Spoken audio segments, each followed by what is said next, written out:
Hello, welcome to this week's video. So what are we going to talk about today? So we're going to talk about how can you build friends you can count on when you're living abroad.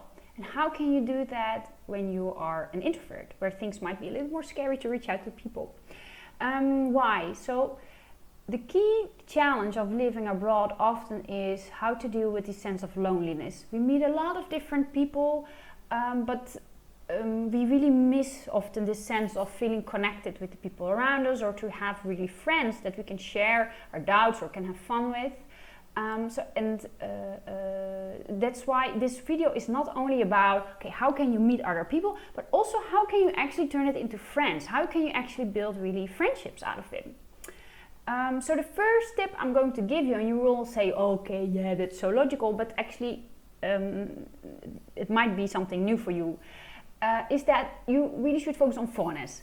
Locals, I'm not saying that they're not interesting, they definitely are, but they have their own friends, they have their own family members, and it will be really much harder to actually establish friendships with them. So foreigners like you, they still are, they need to work on their social network, they're open to establish more friendships, so that's a great group of people to look at. So you need to go to events or to activities where other foreigners are. So how do you start? Well, a really great way to for first interactions are some social networks. So let me give you a couple of examples that are Meetup, Internations, and Eventbrite. So what are those social networks? What are those social platforms? Basically, those are online platforms where you can find events or activities being organized by groups with a similar interest or background. So for example, Meetup.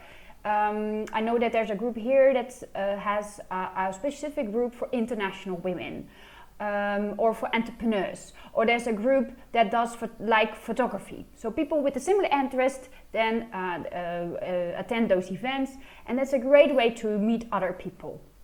The only disadvantage is that usually those meetups are very good for meeting people, but it's not that it's harder to actually establish friendships out of that, because usually they're a little bit bigger, there's a lot of people being there, and then at the next event that group organized, all the people are completely different.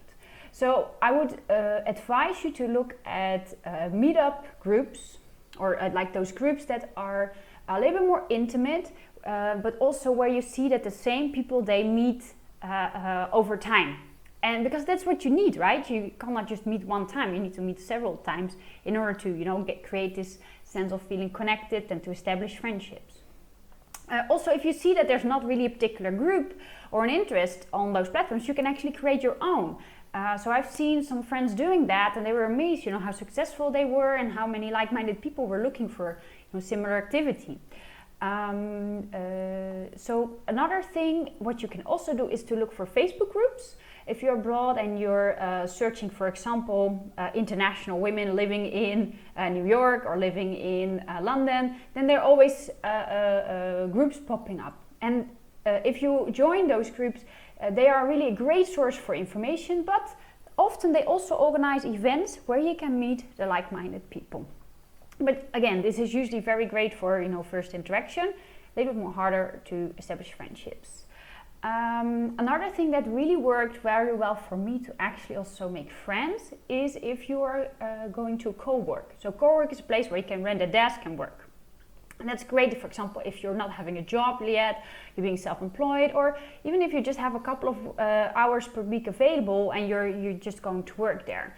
By sitting together with other people around you, you naturally start sharing ideas, and out of the first contact, new friendships might arise. Then one thing that really worked pretty well for me was actually to create a group on my own. And how did I do that? Basically, I had one friend, and together we agreed to organize an evening of drinks. So I was going to bring one more friend, and she was going to bring one more friend, and we asked our friends to bring another friend too. So in total we were like 6, and it was just really a nice evening, and based on that we were meeting every month, and or individually with each other. And it was a very effective way to actually connect. And it was really fun from the very beginning. It's also if you don't have so much time, if you're working very hard and you don't have so much time to invest in all these connections, this is actually a really, really powerful way to do so. Of course, when we're talking about introverts, they would say like, wow, this is just so scary to go to all these places where I don't know anybody, or to even set something up out of myself. Are you crazy? So, okay, don't worry, I have another idea what you can do then. So what really helps, what I saw that really worked, is if you're an introvert and you find this really scary, that you go and see for an event that is concerning an activity, something where you have to do something that you really enjoy. So I'm gonna explain you how that works. So for example, a friend of mine, she's an introvert. She finds it just really scary to go to these events, but she likes hiking. So for example, on Meetup, she found a group that enjoys hiking. And by doing the hiking, you basically have to, you have to walk, you have to do something, and you have to help each other. And by naturally all these activities, you are more or less forced to communicate and to collaborate with each other. And that is actually a really great way to meet people, but also to make friendships. In particular, if you find something that, there are more activities being done over time. So if you're an introvert, I would definitely try to find some sort of event where there's some activity being done that you like, where you're forced more or less to collaborate with each other.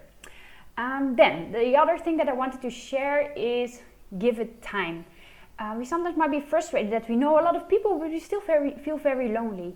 But basically, meeting people is very easy. But to make friends, it takes time. So give it 3, 6, maybe sometimes even a year before those people that you've met have become really friends. And in the meantime, what you could do, you can settle an arrangement with some of your dearest friends that you can call them sometimes spontaneously when you just want to catch up, or you feel lonely, you want to vent, just 5 minutes, 10 minutes, but that can sometimes already do enough to get off that sense of feeling lonely. That's what I do with some of my friends, and that works really, really well. Okay, so that's it for this week. I hope you really enjoyed it, and I talk to you next week. Bye bye.